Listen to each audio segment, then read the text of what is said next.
За энэ удаагийн видеогоор сонзон орны зүгээс гүйдэлтэд дамжуулагчид үйлчлэх хүчний талаар үзнэ. За бид нар заримдаа амплиф хүч гэж бас яриад байдаг. Тэгэхээр юу болох вэ гэхээр бид нар зис дамжуулагчийг одоо жишээ нь соронзонд ингээд ойртуулахад бол зис бол соронзонтой бол ерөөсөө огт харилцан хүчтэй ордоггүй. За гэтэл гүйдэх юм бол юу болох вэ гэхээр цэнэг дээр дотор бол хөдөлгөөнд орж ийн гэж үзнэ. За цэнэг хөдөлгөөнд орох юм бол түүнд бол яах вэ гэхээр соронзон орны зүгээс хүч үлдэнэ. За тэгэхээр энд бол ямар нэгэн Q гэсэн цэнэг за дрифтийн хурдаар хөдөлнө. За бид нар дрифтийн гэдгийг бол 7-гийн 1 видеонд ярьсан байгаа. За энэ бол гүйдлийг хуваахна нэг жижигхэн цэнэгийн тоо хэмжээ. За тэгээд эгэл цэнэгийн хэмжээгээр үржүүлээд хөндлөн огтлын талбайгаар үржүүлсэнийг дрифтийн хурд гэж нэрлэдэг гэж үзсэн.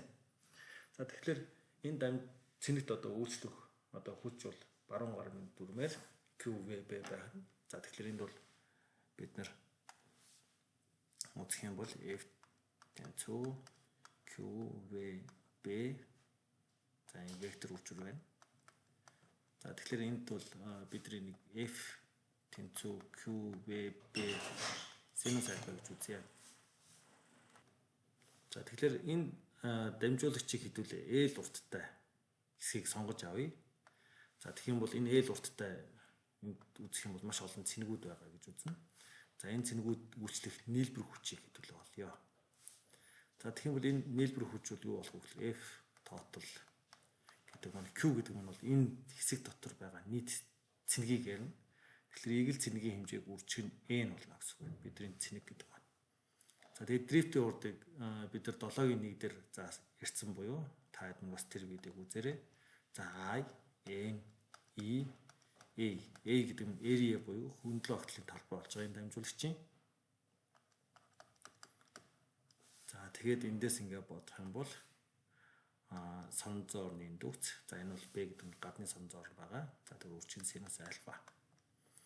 Ийм хэлбэртэй болно гэсэн үг. За эндээс N гэдэг нь бол юу вэ гэхээр энэ хэсэг дэх нийт цэнэгийн тоо болно. За тэгэхээр энэ N гэдэг маань бол юу болох вэ гэхээр нэг жижигхэн цэнэгийн тоог эзэлхүүнээр үржүүлсэндээ тэнцвэр байна гэсэн үг. За эзэлхүүн нь юу болох вэ гэхээр N A үржих нь L байна гэсэн үг. За энийг авчид хэдүүлээ шаварлуулах юм бол энэ одоо дамжуулагт үйлчлэх нийт хүч маань юу болох вэ гэхээр N A L за үржих нь I за тэгээ хуваах нь N E A B синус альфа болно гэсэн үг. За эндээс N E хурагч нь A хурагч нь за тэгээд энд бас E-гээ өргөцсөн байна. E гэдэг эгэл цэдгийн хэмжээ хурагч нь. За ингээд үзэх юм бол бид нар I L B синус альфа болно гэсэн үг. За эндээс ингээд үзэх юм бол энийг бид нар вектор үржүүр хэлбэрээр бичих юм бол F гэдэг маань бол I L за үржих нь B гэдэг хэлбэрээр бичдэг. За тэгээд энийг бол бид нар I L үржүүрийг бол гүйдлийн элемент гэж нэрлэдэг. I L үржүүрийг энэ бол яах вэ гэхээр бид нар гүйдлийн элемент.